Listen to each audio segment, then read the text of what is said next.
There we are then. So, we have just showed Walking Against the Rain, which is actually its final festival showing. We may not be cans, but we can definitely do like a 30-second applause.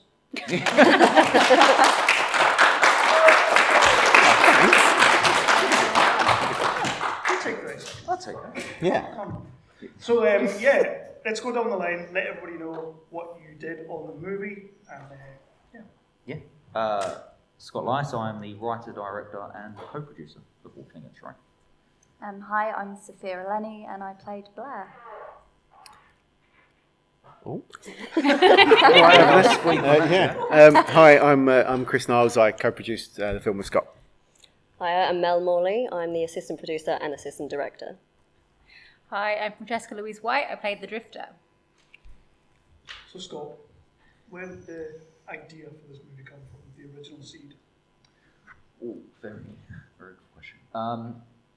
It all started with the idea of the importance of human connection, and where we were almost losing that in a very digital social media age. And even though I have Twitter and stuff, I don't have Facebook, I'm not on anything like that. And there was a time when it almost felt like you wasn't, invited to anything or a part of anything unless you existed on social media. And then that, as we know, kind of like got worse, right? It was almost like that saying of it isn't on Instagram, it didn't happen. So, it was that, where can we go with that? And then kind of exploring that and then just from a low budget indie point of view, just being like, okay, let's do something with two characters, kind of bring those characters together and let's explore grief and loss, which, as we were discussing earlier, was wrote probably 5 years before the pandemic.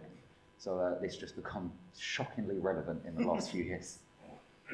And how, when you're doing a movie like that, you have to have two leads that are going to work really well together, even though they're not together that much as such. But you need two that are going to have some chemistry and all that. So how did you go about casting Rhys and Sophia? Yeah, so Rhys was the first person, apart from me, Chris and Mel, Rhys was the first person attached to this in terms of like anything, like crew or anything.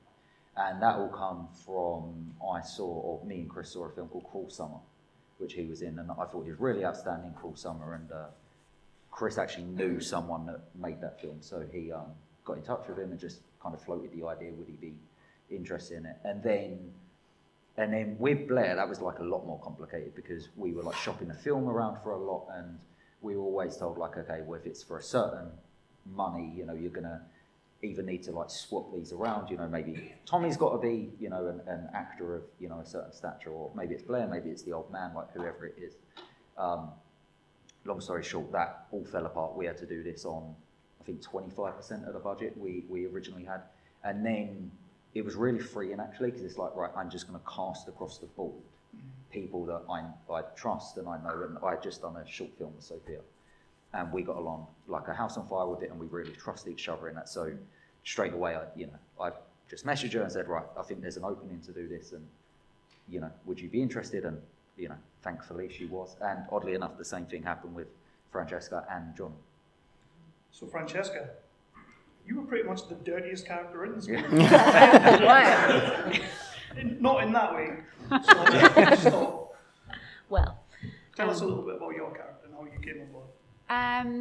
Well, actually, originally I was cast as one of the Forsaken. Yeah, and we switched that out. Completely changed over the casting. We weren't shooting yet, were we? It was mid the process.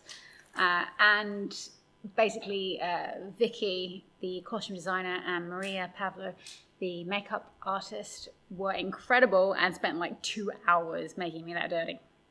So, yeah. Independent filmmaking, low budget filmmaking is hard at the best of times. You guys decided to do it in a pandemic year, which was, great idea by the way. What was it like for the rest of you guys getting on board, and how hard was it when Scott's trying to put you in all these positions? Well, who's taking that question? Christian wants to start. I'll take this one, Scott. That one was phrased correctly. I think we all ventured into the unknown with this one in a big way, because yes, we shot after Of course, after production started sort of rearing their heads again after the pandemic. But of course, we are under sort of stricter regulations in terms of the basics, which were masks and hand sanitizer and things like that, but also this bubble concept. And we went in. Nobody, I don't think on the production team had ever worked in anything like that. So we knew we had to shoot it at that point. We just knew. I mean, I think as Scott would say, we'd put this shoot off for best part of probably 18 months, and we had these shoot dates now, and it's like we both said, it's like, look, if we don't do this now, we're never going to do it. So we're going to have to just stick to these dates and just figure out exactly how this would work. So we had to learn on the fly, and it certainly wasn't easy. I think Mel was instrumental in, just doing, reminding people to do the basics that, people would forget in terms of, could you please give us a COVID test so that we know we're not, endangering people's lives on this set, and just, the things that we'd never done before, logging that and, changing our insurance to cope with things like that. I think it was a learning curve for all, but not just from the production side of things, but also from the talent and the crew. I mean, this was a lot of people's first job back into the wild, and there's a lot of anxiety when it comes to things like that. And I think that's where I was sort of really thankful for everyone on board in terms of their patience, in terms of like, look, we're not entirely sure on how this is going to work in this sort of new world of film production, but everyone bore with us. I think we were very kind of firm in terms of the production team, in terms of like, look, we're going to do this properly. We're not going to cut corners. We are, really going to try our best to sort of adhere to exactly what we need to do. And again, we did get lucky. I mean, I think again, if somebody did go down with COVID when we were shooting, we would have had a real problem, because we would have had to have shut down. And luckily they didn't, and we managed to get through our 15 days. But through luck and preparation and understanding and commitment from the entire team, we managed to get through it. And Sophia, yourself and Rhys are basically doing all the heavy lifting in this movie, of course. I think you do a lot more than him. And I wanted to know, how grueling was this process for you, or did you just love every single day? It was challenging. I mean, most of it I felt like it was night shoots. I mean, it was, the days were really long. And the thing about the film was, Rhys and I had only ever met once before we actually shot the film. And once we were actually on set, we weren't working with each other. So all of the dialogue, Mel was reading in Rhys's lines. So I had to kind of imagine Rhys through Mel and try and channel Rhys in that way. And it was really difficult. So I had no idea how Rhys was actually reacting to me. And I sort of had to ask Scott at times, like, how was Rhys responding? And Scott said, no, don't worry about that. Just you do you. That's what I love working with you, because you're so, you let me just let my wings fly, and it was just really liberating to be able to just be natural and spontaneous with it. But I think clever editing, it seemed seamless, but honestly, Rhys and I didn't see each other until that very last shot where we were like, oh, hello again. So it was kind of weird, but it's cool. So Mel, Yes. how does one get into the headspace of Rhys? Well, it's a very long trying experience. But I was actually incredibly ill at the time. Oh, yeah. Not COVID, thankfully, and You actually could barely lost your voice. speak. Yeah. So she was struggling to even hear me. So it's a bit pointless, really. She has a cracking Mancunian accent, though, which is outstanding. Yeah. Can you hear something? No. I want to go down the line. We're going to go to the audience in a second, but I want to go down the line. And I've already kind of spoken to you all separately, and we've talked about this, but what is the thing you are absolutely most proud of with this movie? I think for me, it's talking to other filmmakers that are trying to make that jump from short films to feature films like we did, and I'm very proud that we made something on a very, very low budget that it looks big, it looks grand, we've got our monsters in there, but also because we took the jump to go and shoot in the Lake District and shoot on anamorphic lenses, there's a scope to it. And some of the proudest reactions we've got out of festivals is people don't believe how big it is. They just can't imagine that, or they didn't imagine it would be of the scope that it is. So that's something because that's something I really wanted for it. So I'm really proud that we actually achieved that, and especially for indie filmmakers, it's something they look at and go, oh, okay, maybe something is possible on a really low budget, and we don't have to just set it in one house, and maybe we can go outside of that and achieve that. So yeah, for me, that's probably it. I think for me, it was my first lead in a feature film. That was huge for me, and to have had that opportunity, I'm so grateful.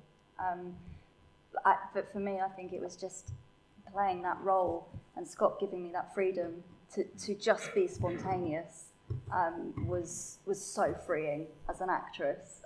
You rarely get that with a director, and that's why I like working with you. It was just so freeing, and I loved every minute. Yeah. For me, it's the fact that we got it done, and I think more through the fact that the entire team, cast, crew, everybody behind it actually worked to the bone to actually get this thing done. I mean, some of the things we had to put cast and crew through. I mean, early mornings. Sophia had to get up 3 a.m., get driven to the back of Beyond, and actually, we still expected to get a performance out of her and things like that. But, cast aside, I mean, we've had Mel, we've had, our entire production team just working pretty much to an extent where we still didn't know. I mean, up until maybe a week before we actually hit set, it's like, have we got the money to do this? Have we got the money to do this? And everybody was working on the proviso and on the belief that we could actually get this over the line. And I think without that, I think Scott will agree, we never would have been able to do this. I mean, everyone was well within their rights to say, well, if you've not got the money, we're not going to do this. Or, if you can't guarantee we're going to sort of get this over the line, we're not going to do this. And I think just the belief, I mean, we've spoken about it before. I mean, Mel came onto this, 5 years before we were going to set. Sophia was in 2 years before. Reese was in 5 years before. And everyone just seemed to believe in this, dumb little monster movie that, Scott wrote. And it had been, like I said, in production for so many years. And, to actually kind of go through all the, I would say peaks and troughs, but it was troughs. We had this idea, we got funding, and then it, all fell through. But these guys kept the belief in the team to actually kind of bring this through. And I don't think I has ever been sort of really prouder when we're all sat by the side of this gorgeous lake in the Lake District on the last day, shooting our last scenes, and actually pulling this film out of our asses and actually getting it made. And, there's something to be said about that people will give their commitment to something that, we weren't paying everyone megabucks. They were doing it, on regular wages, and were happy to kind of, push themselves and do it for us. And I think, really have never been so proud to work with these guys. I mean, just kind of going off of that, I would say. Cheers, mate. Don't think I can top it. But I think for me, it is literally having seen it from almost its origins and seeing it evolve. And not only just the script and, as you say, the people as well, where, you're playing a Forsaken and then you're playing a different character. The fact that the financials ballooned and then it was taken away, and then dealing with COVID. We're just constantly being thrown things left, right and centre, and just going, we're not going to stop doing this. We're still going to do what we believe in and get it done. So that for me was the biggest part of this. Obviously, it's the biggest project that I've done myself so far, and I would never have walked away, because every time I've worked with these guys, it's always just felt like it's something that we have to do, that even though we did have all these challenges, we were still going to get it done. There was never any doubt, regardless of the money changing. So just having that belief in it without any doubt is the biggest thing for me. Tiny microcosm of what everybody else has said. Basically, when James Swanton walked out and he had half of the Forsaken outfit on, black circle around his mouth here, I thought, oh my God, how am I going to, react to this and be do justice to how terrifying he is in the full suit. And we did the horse barn element. And we went in, and I had the sound man in, and we came out after we'd done the scream and reacted to that, and it was that everyone was really like proud of it and clapped as we came out. That for me was tiny microcosm, like I said. It made me very, very happy to be a part of everything everybody else is doing, and grateful to be a part of it now. So we're going to go with the audience. But first of all, walking against the rain. There's no rain. Get asked to see. We actually got a 1-star review because there's no rain. Because there's no rain? Yeah, genuine. Yeah, I was going to say. Do we have any questions from the audience? Yeah, two-part question actually. Can you talk a little bit about working with Dan Martin? Absolutely. He's sort of blowing up right now in like effects and that kind of stuff. Yeah, so we got really lucky with him actually. We had, again, when we had a much bigger budget, we were working with another special effects house, and that kind of all fell apart. And then, you know, when our schedule changed and everything like that, they just couldn't do it. They were backed on. And I just reached out to them. I just said, like, I'm a big fan of your work. I like what you've done. Here's my screenplay, and you could have essentially, you know, here's what I want to do with it, but free reign to kind of go in on a design and stuff like that. And then, like, to his credit, he was like, no, like, yeah, I'll put my own thing in, but let's talk about it. Let's see, you know, what we want these to look like, and kind of really, even though it's not really in the film, but dig into the mythology of it and be like, okay, where do they come from? And okay, if they've been like, kind of, you know, if you're going on the biblical aspect of it, have they been underground all the time? So let's base it on like Beatles and stuff like that have been underground. So like Dan put a lot of that stuff into it. And yeah, he was absolutely fantastic. You know, the price he done this for, they probably made absolutely no money off of. And at the same time, he was doing Brandon Cronenberg's Infinity Pool. So it was like, yeah, we're nowhere near that stature, are we? But, you know, great. I'm glad we're on the thing. And then actually one of, you said about the coolest moments, one of the coolest moments for me and Chris a little while ago was Dan printed up some T-shirts with all the films on that his crew had just done. And you've got like Walking Against the Rain next to like Infinity Pool and the Banshees of Inisherin and stuff like that. And it's just like, wow, like, you know, seeing our little film up against, you know, these He still wouldn't send us a T-shirt though. No, that's true. Yeah. There's no free T-shirt. That's true.